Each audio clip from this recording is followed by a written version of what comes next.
like you said, in media, the content itself, or in auto, the bike itself or the device itself is a significant part of consumer experience. And then you create some kind of marketing around it. Correct. Yeah. And if I were to put you on a spot and say, for a marketer, out of all the sectors that you've worked in, which one possibly would be the most exciting? What would your answer be? Most exciting? ये तो unfair question है. And answer that question not as CMO of Bajaj Auto, but I would say my most exciting.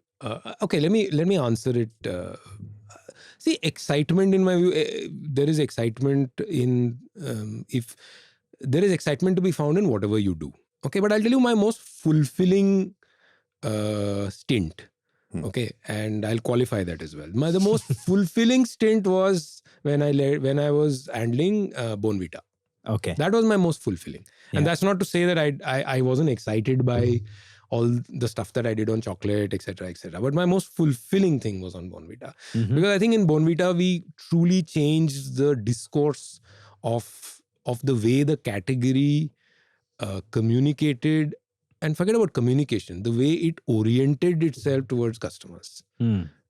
It's like there is a warship which is going in one direction, which is the category, and then something made it move. And for me, that was the most fulfilling thing. Nice. And this is what the Taiyari Jeet Ki. Yeah, the Taiyari Jeet Ki thing. Because, the discourse was about, we have 50 vitamins and your child will have this product and will grow 3x taller, etc. Which are all, snake oil claims. Right. And to go back to the core and say that the reason why a mother,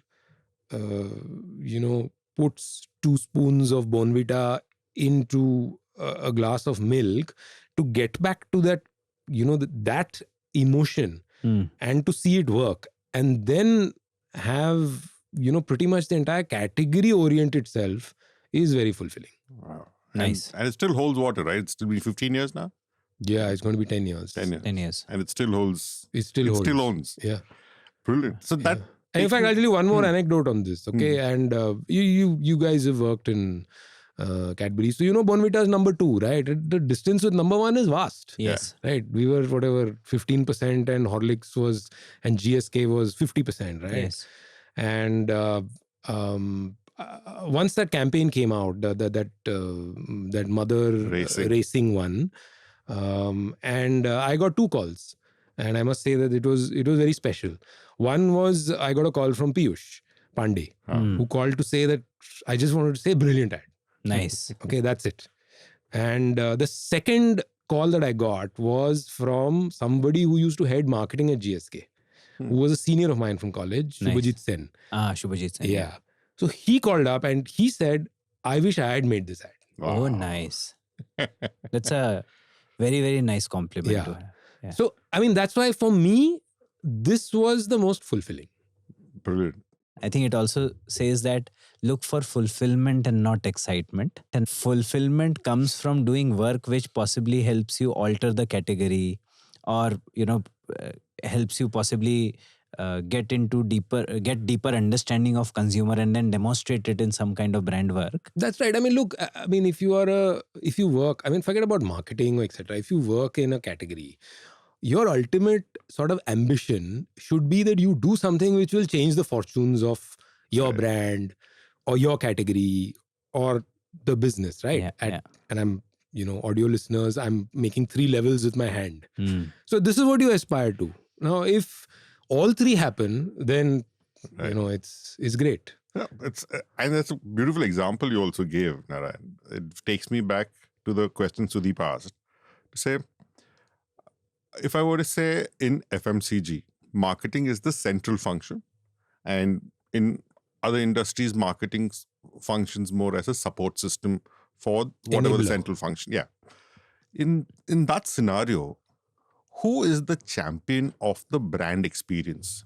Because we say brand is not just built by marketing, it's built by other functions too. So who defines the brand experience in other categories? I mean, it depends on the sort of continuum on which the brand is experienced. So let's take the case of a bank. I think if you promise a certain thing for you as as the brand in the bank, ultimately it's your branch people who will define the experience. So you can write whatever you say is your brand experience. The moment of truth is, for example, when a customer is interacting, I'm assuming branch. It could be digital, it could be whatever it is, telecalling, whatever it is. But I'm just, for the simplicity's sake, saying you have a branch, then the branch people define it.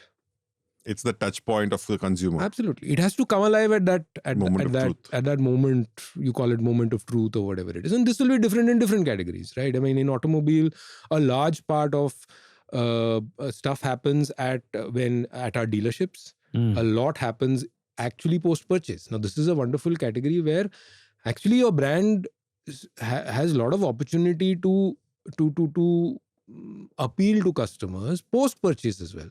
So that then they go and talk about it. And that's actually the biggest driver for purchase of a brand, is what is called word of mouth.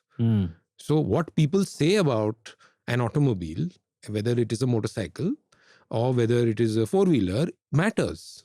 Now, it matters in varying degrees. We won't get into that. I'll be another podcast. Right. But it matters, right? So just imagine, I mean, you are able to influence that when that person comes to your service center, for example. Right. Sure.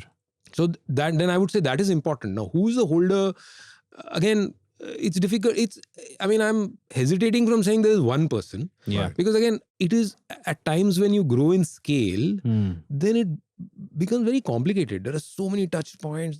How are you going to make sure that this is the brand experience? That's the challenge. Sure. And hence the shared understanding that is The needed. shared understanding. Keeping it simple is another thing I would say. Everybody should be able to say, this is what we stand for. Correct. And hence this should translate into our actions. Correct.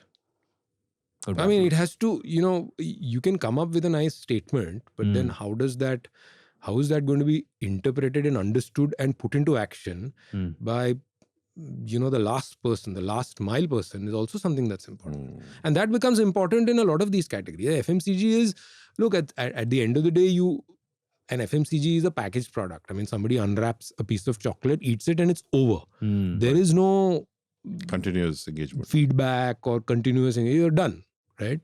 But there are brands where all of this also matters. Post-consumption matters. Right. Correct. Right. Fair. Let's talk about innovation, Narayan. Okay. We spoke about one innovation earlier. Not so happy memories of that. No, I have wonderful memories. But yes. So, quite often, from both sides, some of the startups say that, okay, some of the traditional companies already have some spaces defined for them. And hence we need to go and disrupt it. Right. And they are not sure how the big companies would respond. And therefore, what should be their moat so that the big companies take time to respond.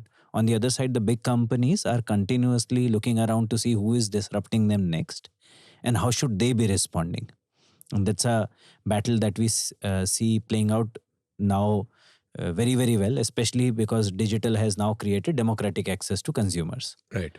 Now, if I were to ask you, in your current category, there are a number of incumbents now who are coming from, at least from the EV space. Seems to be buzzing with activity. That's right.